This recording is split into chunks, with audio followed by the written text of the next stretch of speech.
karunungan, i-research niya. Mapapatotohanan ngayon sino nagsalita, ang mangmang o ang Diyos na marunong sa lahat. Buhay bang Ama? Buhay bang Ama? Sapagkat bilang tao ay walang alam, walang karunungan, ngunit hindi maaaring i-discuss sa inyong lahat. Sapagkat ang hindi nagkakaroon ng tapat na isip at damdamin, nako, magkakasala, baka parusahan siya. Kaya hindi na kailangan lahat ay elaborate ko pa sa inyo. Para nang sa gayon, maramdaman nyo, matutunan nyo na totoong-totoo sinasabi ko. Kundi, hindi ko man na-emphasize lahat ito sa inyo na sinasabi ng tao, emphasize mo nga, elaborate mo nga, i-discuss mo nga, clear. Bakit? Naunawaan nyo ba? Kahit sabihin ko pang lahat na lahat, kaya't kung ano lamang ang dapat kong ibahagit ilahad, yaon lamang ang sa inyong matatanggap. Ang may pandinig ay nakarinig. Nekkarameneyahanam, nekkarameneyahanam, nekkarameneyahanam. Buhay po ba ang Diyos? Buhay ba ang Diyos? Andyan si Arlene. Arlene, i-research mo nga yung salitang yon. I-research. Kaya napatotohanan ng salitang yaon ay wala nga sa libro. Mahal na kapatid, i-research mo nga yung salitang yaon. Napatotohanan ng salitang yaon ay wala sa buong mundo sa salitang tao. Kaya, sinong nangusap? Ang may pandinig ay nakarinig. Alam kong may. Ngayon, tutularan mo dahil narinig mo. Gagayahin mo dahil narinig mo. Aba, kagaling mo. Manalig ka, o anak ng Ama.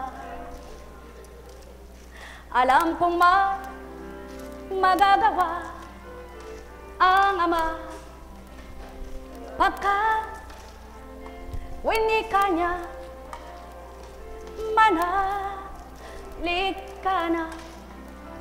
Bawat araw, pagpalain ka, ako sa inyo may nakalaan.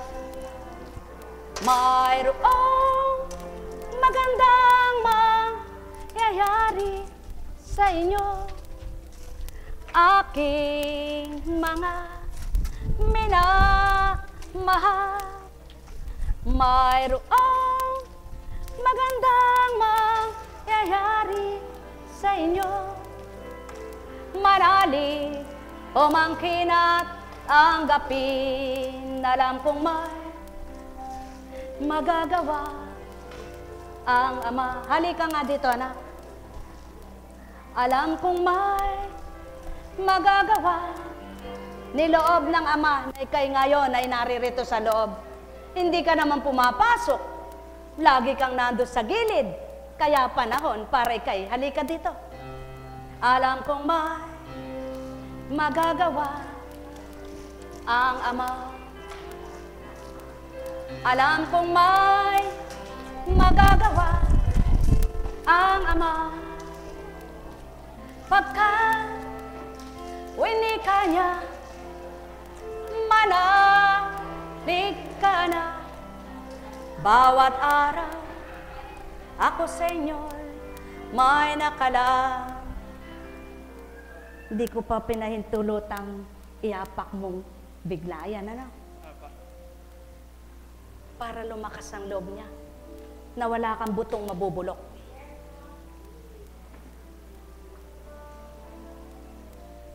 Nakasimento ito. Subalit, masakit na ang kanyang paa.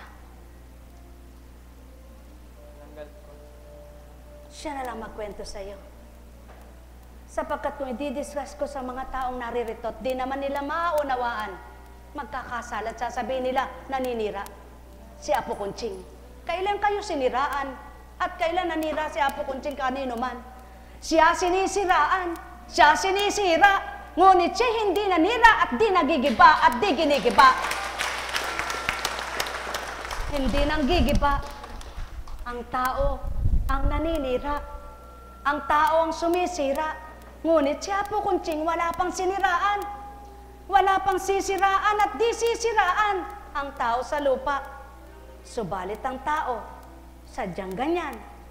ugaling manira, ugaling magsira, ngunit ang Ama ang bumubuo ng mga sinisira ng taong hindi marapat ang gawa.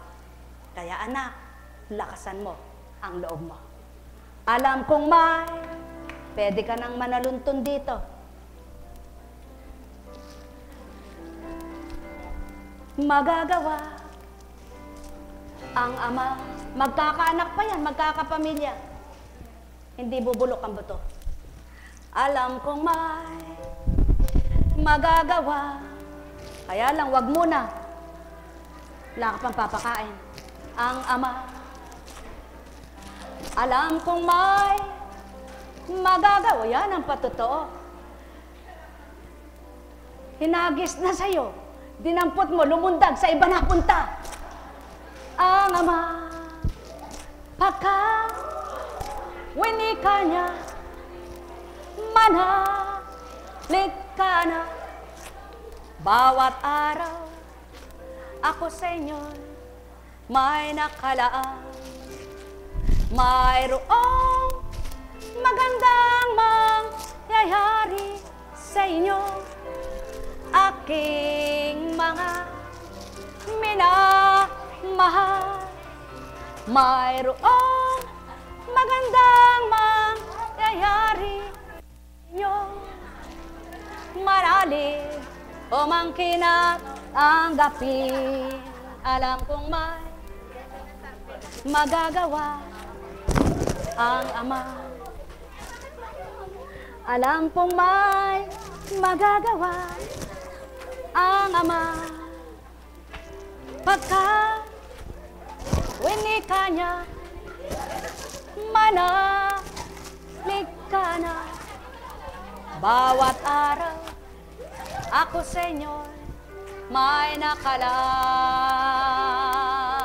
Mayroong magandang mangyayari sa inyo, aking mga minamahal.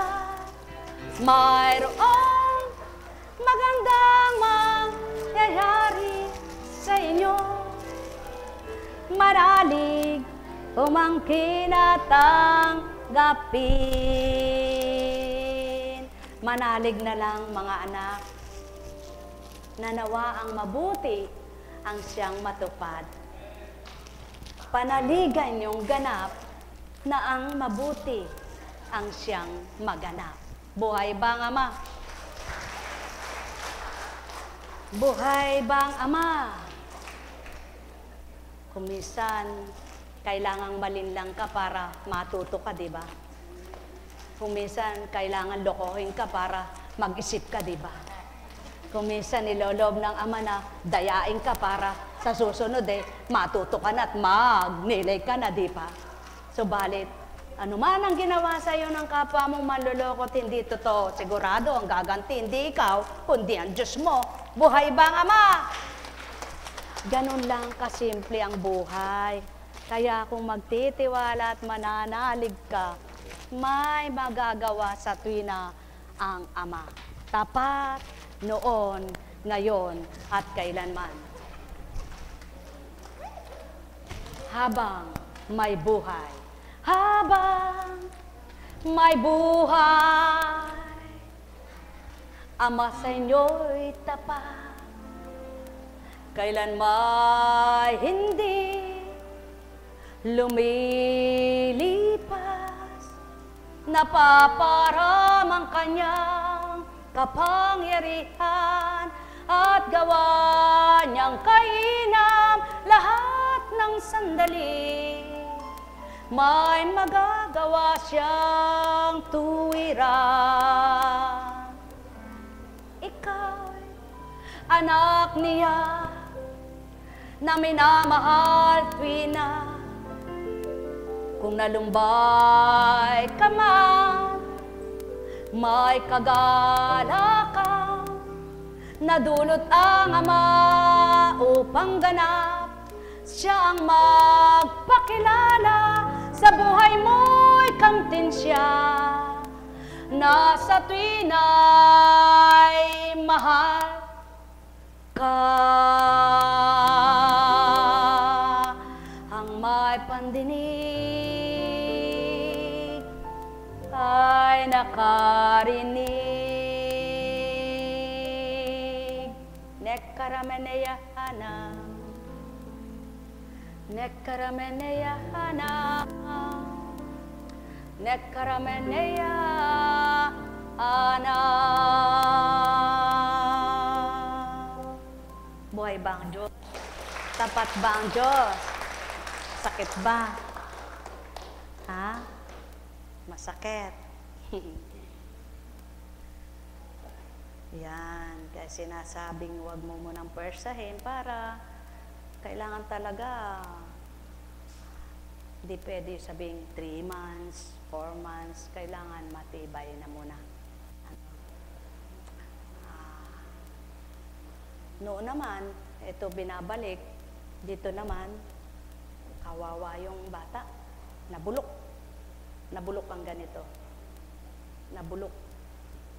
Ang baho, sugat niya, sinigito. Nabulok. Na ganyan yung bata. Binata na.